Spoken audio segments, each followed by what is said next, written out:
ମୁଁ ଏବେ ଅଛି ଆମର ପୁରୁଣା ବାଦାମବାଡ଼ି ବସ୍ ଷ୍ଟାଣ୍ଡ ପାଖରେ ଥିବା ଆହାର କେନ୍ଦ୍ର ପାଖରେ। ଏ ଆହାର କେନ୍ଦ୍ର ନବୀନ ପଟ୍ଟନାୟକ ସରକାର ସମୟରେ 2015ରେ ହେଇଥିଲା। ଏମିତି ରାଜ୍ୟ ସାରା ଅନେକ ଆହାର କେନ୍ଦ୍ର ହେଇଥିଲା। ଏଇଟା ହେଉଛି ଆମର ବାଦାମବାଡ଼ି ପୁରୁଣା ବସ୍ ଷ୍ଟାଣ୍ଡର ପାଖରେ ହେଇଥିଲା। ଆହାର କେନ୍ଦ୍ରରେ ଆପଣଙ୍କର ସବୁଦିନ ପ୍ରାୟ ଏଠି 700 ମିଲ୍ ରହୁଛି। ମାନେ ବିଭିନ୍ନ ବର୍ଗର ଲୋକ, ଛୋଟ କର୍ମଚାରୀ କୁହନ୍ତୁ, ଆପଣଙ୍କର ଛୋଟ ବ୍ୟବସାୟୀ କୁହନ୍ତୁ, ଛାତ୍ରଛାତ୍ରୀ ଯେଉଁମାନେ ଆସିକି ଏଠି ପ୍ରବେଶିକା ପରୀକ୍ଷା ପାଇଁ ପ୍ରସ୍ତୁତ ହେଉଛନ୍ତି ସେମାନଙ୍କ କଥା କୁହନ୍ତୁ, ଅନେକ ଯେଉଁମାନେ କଟକକୁ କିଛି କାମରେ ଆସୁଛନ୍ତି, ହୋଟେଲରେ ଖାଇକି ଖର୍ଚ୍ଚାନ୍ତ ହେବା ଅପେକ୍ଷା ଆହାର କେନ୍ଦ୍ରରେ ଖାଇକି ମାନେ ପୁଷ୍ଟିକର ଖାଦ୍ୟ ମିଳୁଛି। ଭାତ ଡାଲମାଠୁ ପୁଷ୍ଟିକର ଖାଦ୍ୟ ବୋଧେ ଆଉ କିଛି ନଥିବ। ତେଣୁ ଅନେକ ପ୍ରକାର ସୁବିଧା ଲୋକମାନେ ପାଉଛନ୍ତି। ଲୋକମାନେ କେତେ ଶାନ୍ତିରେ ଖାଉଛନ୍ତି, ଦେଖନ୍ତୁ କେତେ ଶାନ୍ତିରେ ଖାଉଛନ୍ତି ଲୋକମାନେ। ମାନେ ଏଠି ମାନେ ପରିଚାଳନା ବହୁତ ବଢ଼ିଆ କରାହେଇଛି ସରକାରଙ୍କ ତରଫରୁ। ଲୋକମାନେ ଷ୍ଟାଫ୍ ମାନେ ବି ବହୁତ ମାନେ ପରିଷ୍କାର ପରିଚ୍ଛନ୍ନ ରଖିଛନ୍ତି। ଲୋକମାନେ ସନ୍ତୁଷ୍ଟ ହୋଇକି ଫେରୁଛନ୍ତି। ମାନେ ଇଏ ହେଉଛି ଆପଣ ନବୀନ ପଟ୍ଟନାୟକ ସରକାରର ଗୋଟେ ସବୁଠୁ ବଡ଼ ଉପଲବ୍ଧି ମୁଁ କହିବି, ଯେ ଲୋକମାନେ ଶାନ୍ତିରେ ଖାଉଛନ୍ତି, ଆପଣଙ୍କ ଛାତ୍ରଛାତ୍ରୀମାନେ ଖାଉଛନ୍ତି, ସମସ୍ତେ ଖାଉଛନ୍ତି।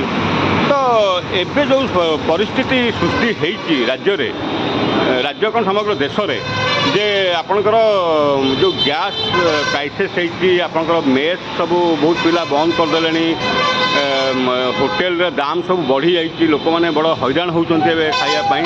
ଏ ଆହାର କେନ୍ଦ୍ର ତାଙ୍କର ମାନେ ଯାହାକୁ କ'ଣ ମାନେ ପ୍ରାଣ ବଞ୍ଚେଇକି ରଖିଛି ଆହାର କେନ୍ଦ୍ର। ଲୋକମାନେ ଆସୁଛନ୍ତି ଏଠି, ଏଇଠି ଅଛି 700 ମିଲ୍, ଆଉ ଆମର ନୂଆ ନେତାଜୀ ବସ୍ ଷ୍ଟାଣ୍ଡରେ ଅଛି 1400 ମିଲ୍। ତେଣୁ ଲୋକମାନେ ତୃପ୍ତି ଭୋଜନ କରିକି ଘରକୁ ଫେରୁଛନ୍ତି। ଆପଣ ଦେଖନ୍ତୁ, ଆପଣଙ୍କର ରିକ୍ସାବାଲା କୁହନ୍ତୁ, ଟ୍ରଲିବାଲା କୁହନ୍ତୁ, ଛୋଟ ଛୋଟ ବ୍ୟବସାୟୀ କୁହନ୍ତୁ, ସମସ୍ତେ ମାନେ କାଉଣ୍ଟର ପାଖରେ ଆପଣ ଦେଖିବେ ସଦାବେଳେ ଭିଡ଼ ଦେଖିବେ। ଆପଣଙ୍କର ହସ୍ପିଟାଲ ମାନଙ୍କରେ ଯେଉଁ ଆହାର କେନ୍ଦ୍ର ଖୋଲା ହେଇଛି ସେଇଟା 2 ବେଳା ଖୋଲା ହେଉଛି, ଖରାବେଳେ ଖୋଲା ହେଉଛି ଆଉ ରାତିରେ ଖୋଲା ହେଉଛି। ଆଉ ବସ୍ ଷ୍ଟାଣ୍ଡ ପାଖରେ ଯେଉଁଟା ହେଇଛି ଏଇଟା ସବୁ ଗୋଟେ ବେଳେ ଖୋଲା ରହୁଛି।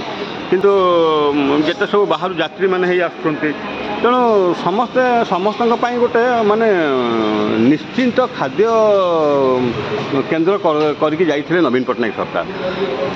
କିନ୍ତୁ ଆପଣ ଦେଖନ୍ତୁ ଏଇ ସମୟରେ, ଏଇ କ୍ରାଇସିସ୍ ସମୟରେ ସରକାରଙ୍କର ଟିକେ ମାନେ ବୁଦ୍ଧି ଉଦୟ ହେବା କଥା ଯେ ଏଠି ଆଉ 200 ମିଲ୍ ବଢ଼େଇ ଦେବା କଥା।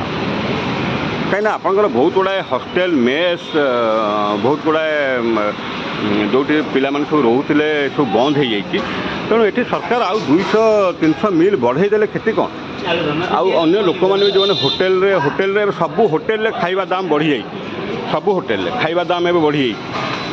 ତେଣୁ ଖର୍ଚ୍ଚାନ୍ତ ହେବା ଅପେକ୍ଷା ଲୋକମାନେ ଏଠି ଆସିକି 5 ଟଙ୍କା କିମ୍ବା ଯିଏ ଆଉ ଟିକେ ଅଧିକା ଖାଇବ 10 ଟଙ୍କାରେ ଆପଣଙ୍କର ଖାଇକି ଯିବେ। ତେଣୁ ସରକାର ଏଇଟା ଗୋଟେ ଭାବିବା କଥା ଯେ ଏଠି এই ଯେଉଁ 700 ଅଛି ସେଥିରୁ ଆଉ 200 ମିଲ୍ ବଢ଼େଇ ଦେବା କଥା। এই ସମୟରେ এই ଯେଉଁ ଗ୍ୟାସ୍ର କ୍ରାଇସିସ୍ ଚାଲିଛି, এই ସମୟରେ ସରକାର ଆଉ 200 ମିଲ୍ ବଢ଼େଇ ଦେଲେ ଲୋକମାନେ ଦେଖନ୍ତୁ କେତେ ଆରାମସେ କେତେ ଅପେକ୍ଷା କରିକି ଅଛନ୍ତି।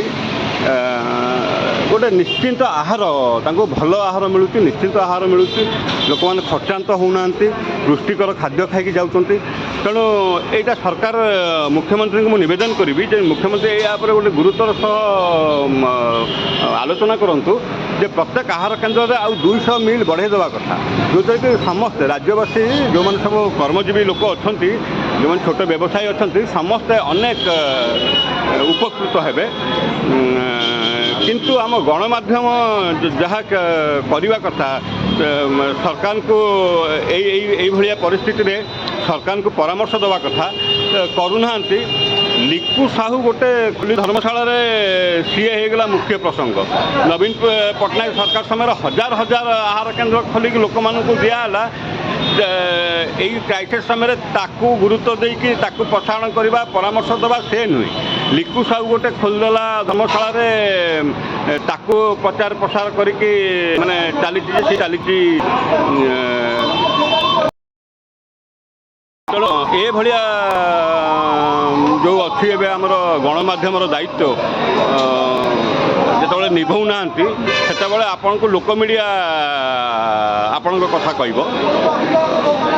ଲୋକ ମିଡ଼ିଆ ସରକାରଙ୍କୁ ଅନୁରୋଧ କରିବ ଯେ ସରକାର ଏଇ ଆହାର କେନ୍ଦ୍ରମାନଙ୍କରେ आउ 200 मिल बढ़े देवा कथा ए समय रे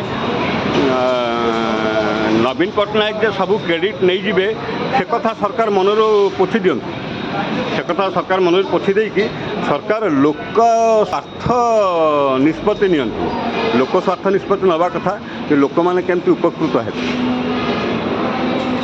तेणु कौ सरकार हूँ गोटे कंटिन्यूस प्रोसेस सरकार आसवे सरकार जीवे कि जो सरकार गोटे भल कम कर आगे नवाटा हूँ परवर्ती सरकार दायित्व तेणु से दायित्व हटिकी हीन राजनीति करने उचित नुहे आम गणमाध्यम तो जो बड़ बिस्कुट मिले से सीआड़े चलिए तेणु तांकू भरोसा साधारण लोक आउ करूना तेणु लोक मीडिया सरकार को अनुरोध करुच्ची जे सरकार ए विषय गोटे चिंता करंतु आहार केन्द्र रे आहुरी लोक मानकु केमती सुविधा माने दी बेला भोजन सुविधा मिलिबो कम पैसा रे होटेल को जाइए खर्चांत न होती करेंगे से प्रकार गोटे व्यवस्था करंतु यथा शीघ्र से निष्पत्ति नियंतु। धन्यवाद।